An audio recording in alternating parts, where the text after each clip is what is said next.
ماہ محرم اللہ تبارک و تعالیٰ کے فضل و کرم سے اسلامی سال کا پہلا مہینہ ہے اور ان 4 مہینوں میں شامل ہے جن کو اللہ تبارک و تعالیٰ نے یوم پیدائش آسمان و زمین ہی کے دن سے حرمت والا مہینہ قرار دیا تھا۔ ان مہینوں کی اللہ تبارک و تعالیٰ کے یہاں پر ایک خاص اہمیت، ایک خاص وقت ہے۔ ان مہینوں میں کیے جانے والی نیکی عام مہینوں کے مقابلے میں بلند و بالا،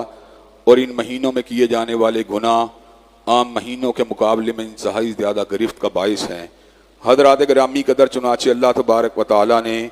کلام اللہ میں اس امر کا اعلان فرما دیا، فلا تظلموا فیہن انفسکم، کہ ان مہینوں میں تمہیں اپنی جانوں کے اوپر ظلم نہیں کرنا چاہیے۔ حضرات گرامی قدر، ماہ محرم الحرام رمضان المبارک کے روزوں کی فرضیت سے قبل حضرت رسول اللہ صلی اللہ علیہ وسلم اس مہینے کے روزے بڑے تواتر کے ساتھ اور بغیر انقطاع کے ساتھ رکھا کرتے تھے۔ تاہم رمضان المبارک کے مہینے کی فرضیت کے بعد آپ نے اس کے مہینے کے روزوں کو انقطاع فرما دیا۔ حضرات گرامی قدر، محرم کی ایک تاریخ ہے، اس کے اندر 3 اہم واقعات رونما ہوئے۔ حضرت موسیٰ علیہ السلام کو فرعون کے ظلم سے نجات حاصل ہوئی۔ اسی مہینے میں اللہ تبارک و تعالیٰ نے حضرت امیر المومنین حضرت عمر فاروق رضی اللہ تعالیٰ عنہ کی دعا کو قبول و منظور فرما کر انہیں مدینہ طیبہ ہی میں شہادت کی حلت عطا فرما دی۔ حضرت عمر فاروق رضی اللہ تعالیٰ عنہ اکثر و بیشتر اللہ تبارک و تعالیٰ کی بارگاہ میں آ کے دعا کیا کرتے تھے کہ اللہ تبارک و تعالیٰ مجھے شہادت کی موت عطا فرما اپنے نبی کے شہر کے اندر۔ تو لوگ حیران ہوتے کہ یہ کیوں کر ممکن ہے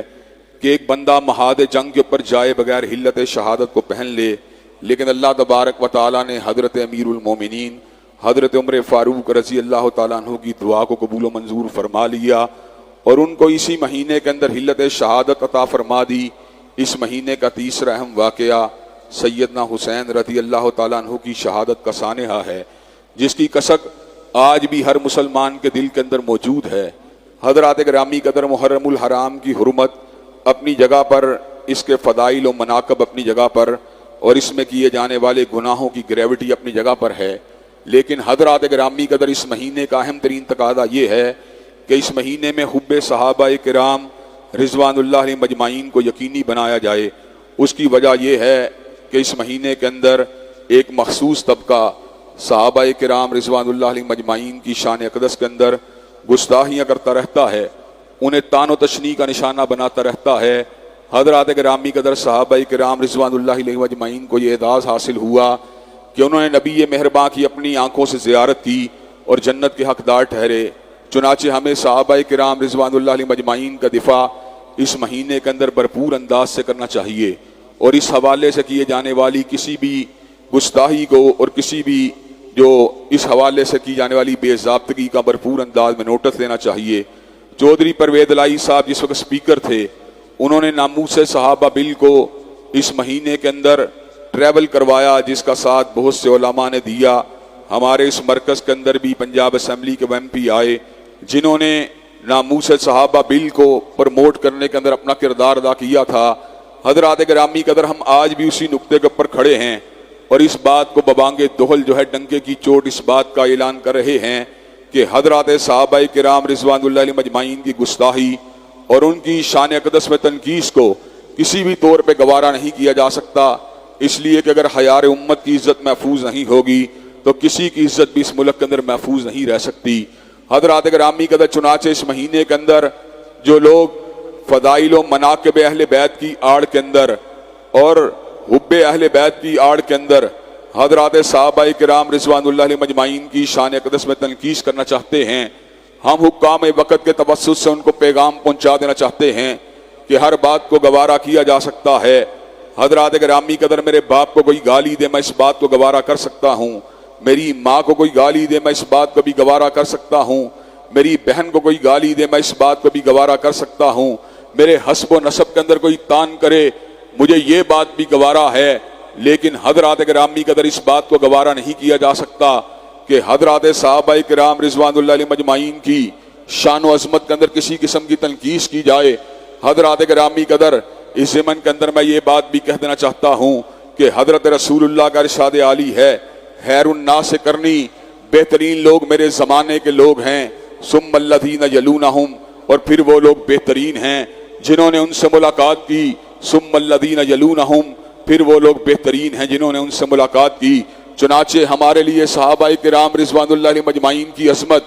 اور ان کی شان حدیث پیغمبر علیہ الصلوۃ والسلام کی وجہ سے انتہائی عزیز ہے۔ حضرت رسول اللہ نے اس امر کا بھی اعلان فرما دیا، من احبہم فبحبی احبہم، جو ان سے محبت کرتا ہے میری محبت کی وجہ سے ان سے محبت کرتا ہے، ومن ابغضہم فببغضی ابغضہم، اور جو ان سے بغض رکھتا ہے میری نفرت کی وجہ سے ان سے بغض رکھتا ہے۔ حضرات گرامی قدر، اہل بیت کی شان و عظمت کے اندر کسی قسم کی تنقیص گوارا نہیں ہے۔ حضرت علی المرتضیٰ ہوں یا حضرت فاطمہ الزہرا ہوں یا حضرت حسنین کریمین ہوں، ان کی شان و عظمت کو اپنے دل میں جگہ دینا یہ ہر مومن و مسلمان کی ذمہ داری ہے۔ سیدنا علی المرتضیٰ رضی اللہ تعالیٰ عنہ کا بغض کسی منافق کے دل میں تو ہو سکتا ہے، کسی مومن کے دل میں نہیں ہو سکتا، لیکن مشاجرات صحابہ جہاں کہیں بھی رونما ہوئے، حضرات گرامی قدر اس کے پس منظر میں کوئی نہ کوئی غلط فہمی موجود تھی، اس کے پس منظر کے اندر کوئی نہ کوئی اجتہادی اختلاف موجود تھا۔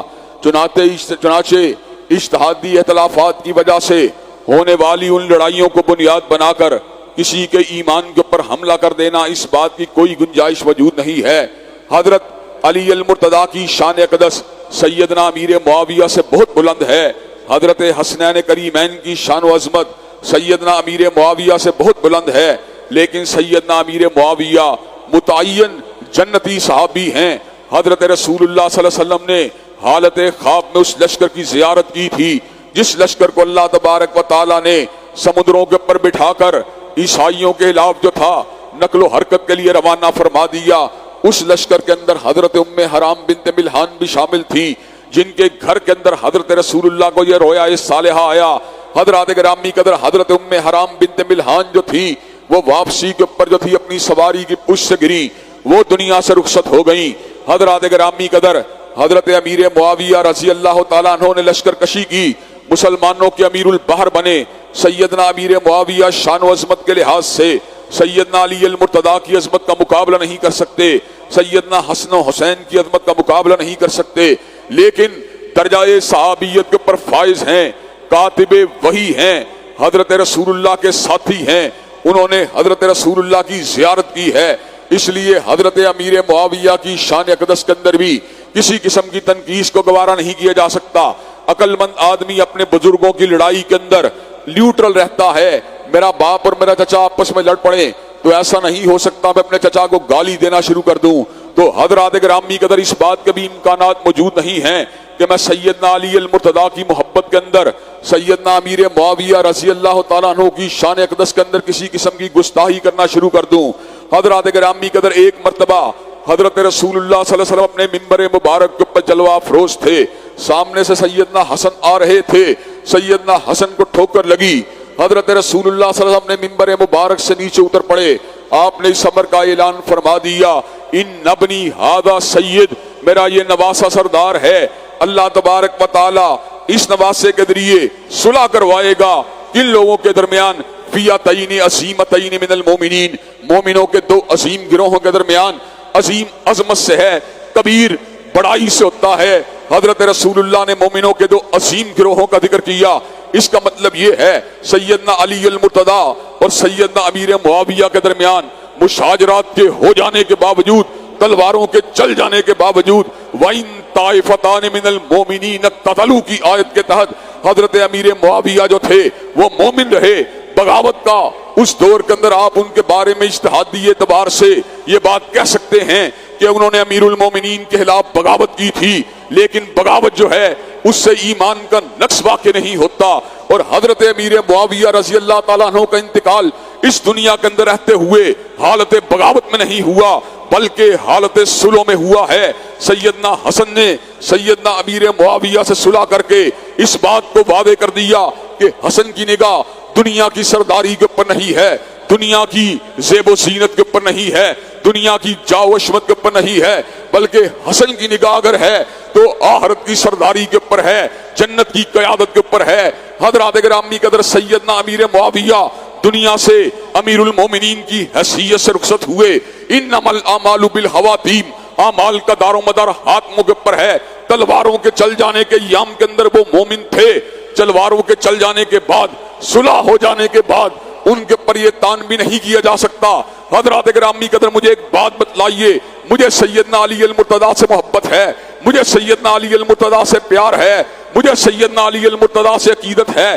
لیکن مجھے یہ بات بتلائیں میری عقیدت زیادہ ہے کہ حسن مجتبیٰ کی عقیدت زیادہ ہے، میری عقیدت زیادہ ہے کہ علی المرتضیٰ کے بیٹے کی عقیدت زیادہ ہے، میری عقیدت زیادہ ہے کہ سیدنا علی المرتضیٰ کے ہن وعدے کی عقیدت زیادہ ہے۔ حضرات گرامی قدر سیدنا حسین رضی اللہ تعالیٰ عنہ بھی اس صلح کے اندر شامل تھے۔ چنانچہ جب سیدنا امیر معاویہ رضی اللہ تعالیٰ عنہ کے ایام خلافت کے اندر سیدنا حسن کا انتقال ہوا تو حضرات گرامی قدر حضرت علامہ شہید اس بات کا حوالہ دیا کرتے تھے، تحرکت التشیع بالعراق، تحرکت الشیعۃ بالعراق وکتبوا الی الحسین لحل معاویہ بن ابی سفیان۔ حضرات گرامی قدر تحرکت الشیعۃ بالعراق، عراق کے شیعہ حرکت میں آئے، وکتبوا الی الحسین، اور سیدنا حسین کو خط لکھا لحل معاویہ بن ابی سفیان کہ سیدنا امیر معاویہ کی خلافت سے دستبرداری کا اعلان کر دیا جائے۔ تو سیدنا حسین رضی اللہ تعالیٰ عنہ نے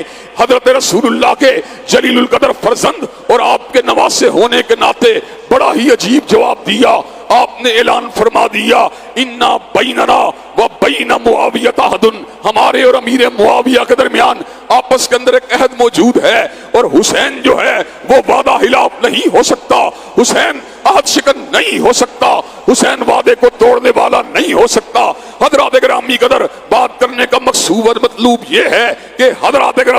صحابہ کرام رضوان اللہ علیہ مجمعین کے درمیان جو مشاجرات ہوئے، ان مشاجرات سے کسی صحابی کی صحابیت متاثر نہیں ہوئی۔ سیدنا علی کا درجہ بلند ہے، سیدنا حسن و حسین کا درجہ سیدنا امیر معاویہ سے بلند ہے، لیکن اس کا مطلب یہ نہیں ہے کہ سیدنا امیر معاویہ کو درجہ صحابیت سے گرا دیا جائے، سیدنا امیر معاویہ کے کردار کے اندر جو ہے کیڑے نکالے جائیں، سیدنا امیر معاویہ رضی اللہ تعالیٰ عنہ کے ایمان کو مشکوک بنا کے پیش کیا جائے۔ حضرات گرامی قدر یہی وجہ ہے کہ جو سمجھدار شیعہ عالم ہیں انہوں نے بھی کبھی سیدنا امیر معاویہ کی تکفیر نہیں کی، انہوں نے بھی کبھی سیدنا امیر معاویہ کے اوپر کفر کا فتویٰ نہیں لگایا۔ حضرات گرامی قدر اور جہاں تک تعلق ہے سیدنا صدیق کی بات کا، جہاں تک تعلق ہے سیدنا فاروق کی بات کا، جہاں تک تعلق ہے سیدنا عثمان کی بات کا، رب قدیر کی قسم ہے سیدنا صدیق و فاروق اور سیدنا عثمان جو ہیں وہ تو اسلام کے ستون ہیں،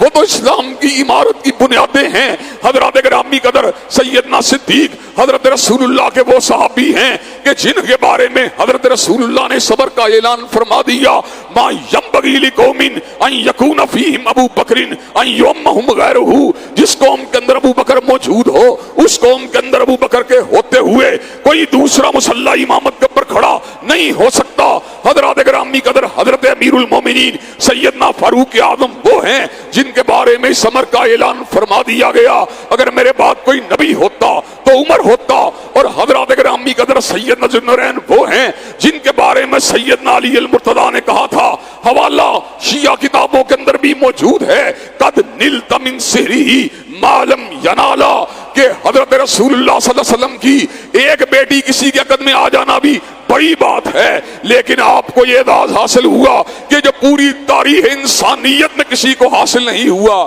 کہ ایک نبی کی دو بیٹیاں کسی کے عقد میں آئی ہوں، اور حضرت عثمان کو یہ اعزاز حاصل ہوا کہ حضرت رسول اللہ کی ایک بیٹی نہیں بلکہ دو بیٹیاں آپ کے عقد میں آئیں، اور حضرت رسول اللہ نے اس امر کا اعلان فرما دیا اگر میری 40 بیٹیاں بھی ہوتی تو عثمان کو دیتا جاتا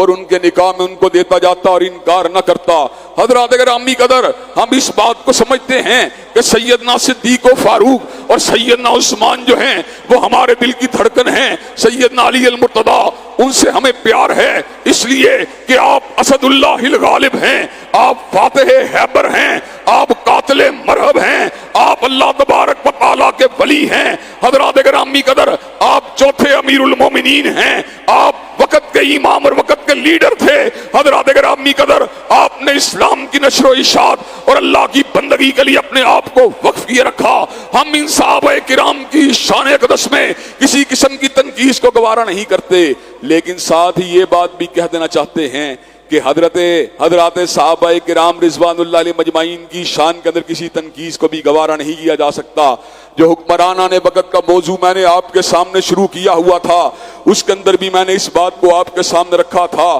کہ حضرات گرامی قدر جو حکمرانان وقت کی ذمہ داریوں میں سے ایک بڑی ذمہ داری یہ بھی ہے کہ ان کو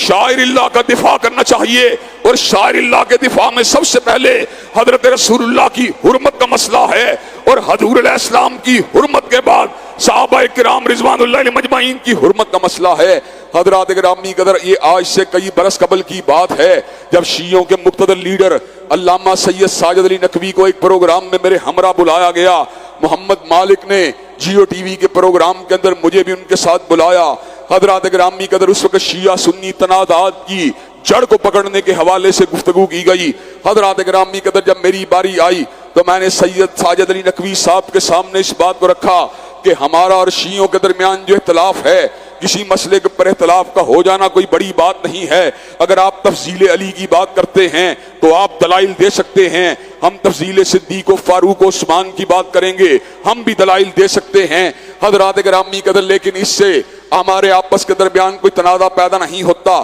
تنازع تب پیدا ہوتا ہے جب اہل سنت کے تمام مکتب فکر، جن میں دیوبندی بھی شامل ہیں، بریلوی بھی شامل ہیں، اہل الحدیث بھی شامل ہیں، وہ حضرات صحابہ کرام سے پہلے اہل بیت اعظام کا نام بڑے ہی ادب سے لیتے ہیں. لیکن شیعہ ذاکر جس وقت سٹیج کے اوپر کھڑا ہوتا ہے وہ حضرات صحابہ کرام کے بارے میں تنقید کا لب و لہجہ اپناتا ہے تو اس سے لوگوں کے جذبات انگیخت ہوتے ہیں، جس کی وجہ سے معاشرے کے اندر رسا کشی پیدا ہوتی ہے، معاشرے کے اندر انتشار اور حلف شار پیدا ہوتا ہے. حضرات گرامی قدر سید ساجد علی نقوی صاحب کہنے لگے کہ یہ ہمارا منہج نہیں ہے، یہ بعض جاہل ذاکر ہوتے ہیں جو اس قسم کا رویہ اپنا لیتے ہیں، لیکن ہمارے مین سٹریم شیعہ لیڈروں کا یہ رویہ نہیں ہے. تو میں نے کہا مین سٹریم شیعہ لیڈر اگر اس بات سے بری ہیں تو ذاکروں کو پابند کرنا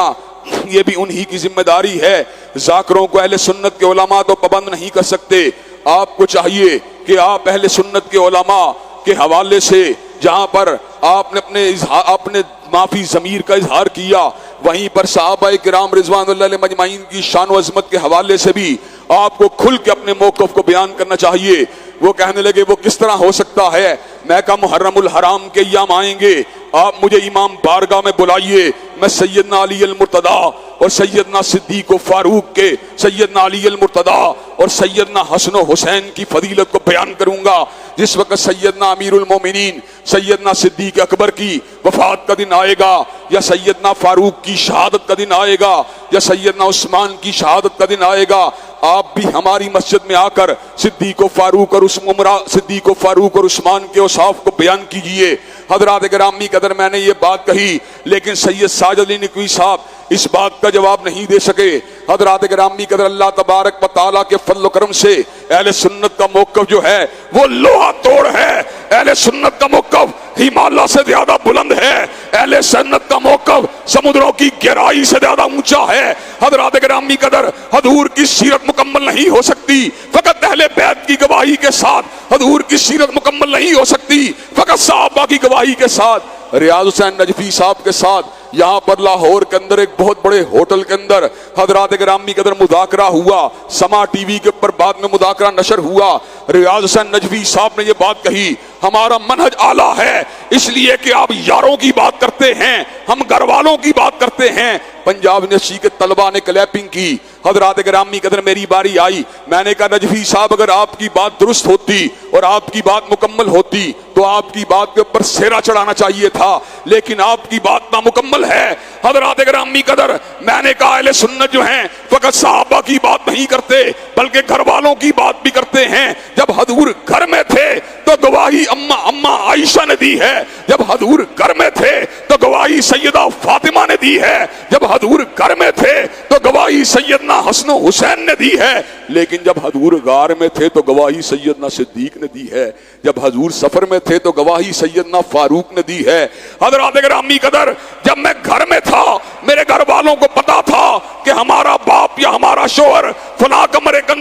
موجود ہے، فلاں کتاب کو پڑھا ہے، فلاں جو ہے تحریر کو لکھ رہا ہے۔ جب میں گھر سے باہر نکل آیا، میری بیوی کو کچھ پتا نہیں ہے کہ میں کیا کر رہا ہوں، میری بیٹی کو کچھ پتا نہیں ہے کہ میں کیا کر رہا ہوں۔ حضرات گرامی قدر صحن لارنس روڈ کے اندر بیٹھے ہوئے لوگ جانتے ہیں، ایسے عالم کے اندر جو یہاں پر ہمارے ساتھی ہیں ان کو پتا ہے میں ان کے سامنے تقریر کو کر رہا ہوں۔ حضرات گرامی قدر بات سمجھانے کے لیے آپ کو سمجھائی، حضور علیہ السلام کی سیرت سے ہماری کوئی نسبت نہیں ہے، ہم تو ان کے جوتوں کی ہاک کا مقابلہ بھی نہیں کر سکتے، ان کے جوتوں کی آگ سے اٹھنے والے ذرات کا مقابلہ بھی نہیں کر سکتے، لیکن حضرات گرامی قدر ببانگ دہل اس بات کا اعلان تو کر سکتے ہیں اور اس بات کو سمجھا تو سکتے ہیں، حضور کی سیرت نامکمل رہ جائے گی اگر فقط گھر کی گواہی کو مانا جائے۔ حضور کی سیرت کو مکمل کرنے کے لیے گھر بار کی گواہی کو بھی لینا پڑے گا، اور حضور کی سیرت کو مکمل کرنے کے لیے یاروں کی گواہی کو بھی لینا پڑے گا۔ اس لیے ہم یہ بات سمجھتے ہیں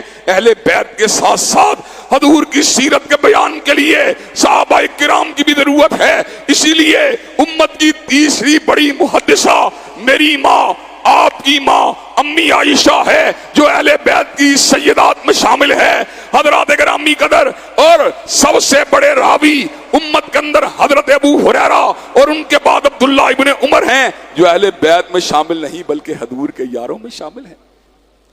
اس کا مطلب یہ ہے حضور کی سیرت کو مکمل سمجھنے کے لیے یاروں کی بھی ضرورت ہے اور گھر والوں کی بھی ضرورت ہے۔ جب میں نے یہ بات کہی ریاض نجفی صاحب، ہم اہل بیت کی بھی بات کرتے ہیں، صحابہ کی بھی بات کرتے ہیں، تو پنجاب یونیورسٹی کے طلبہ نے مزید اونچی کلیپنگ کی اور یہ بات کو ہم نے وہاں پر واضح کر دیا کہ اہل سنت کا موقف اللہ تبارک و تعالیٰ کے فضل و کرم سے لوہے سے بھی زیادہ مضبوط ہے۔ حضرات گرامی قدر جو بین المذاہب مناقشات ہوتے ہیں، ان مناقشات کے اندر آپ ذرا غور کیجئے، عیسائی جو ہوتے ہیں وہ حضور علیہ السلام کی شان اقدس میں تنقید کرتے ہیں، لیکن مسلمان جو ہوتے ہیں سیدنا عیسیٰ علیہ السلام اور سیدہ مریم کی شان و عظمت کو بڑے کھل کے بیان کرتے ہیں اور ان کے ساتھ ساتھ حضور علیہ السلام کی سیرت کا بھی بیان کرتے ہیں۔ ہمارا مذہبی طور پہ یہ موقف اور بیانیہ ہوتا ہے کہ ہم اس بات کو سمجھتے ہیں جمیع انبیاء علیہ السلام کی تعظیم حضور علیہ السلام کی تعظیم کے ساتھ ضروری ہے،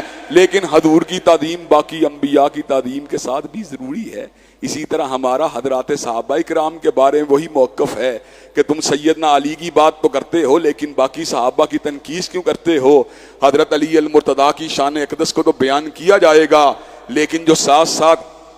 جمیع صحابہ کرام ہیں ان کی شان و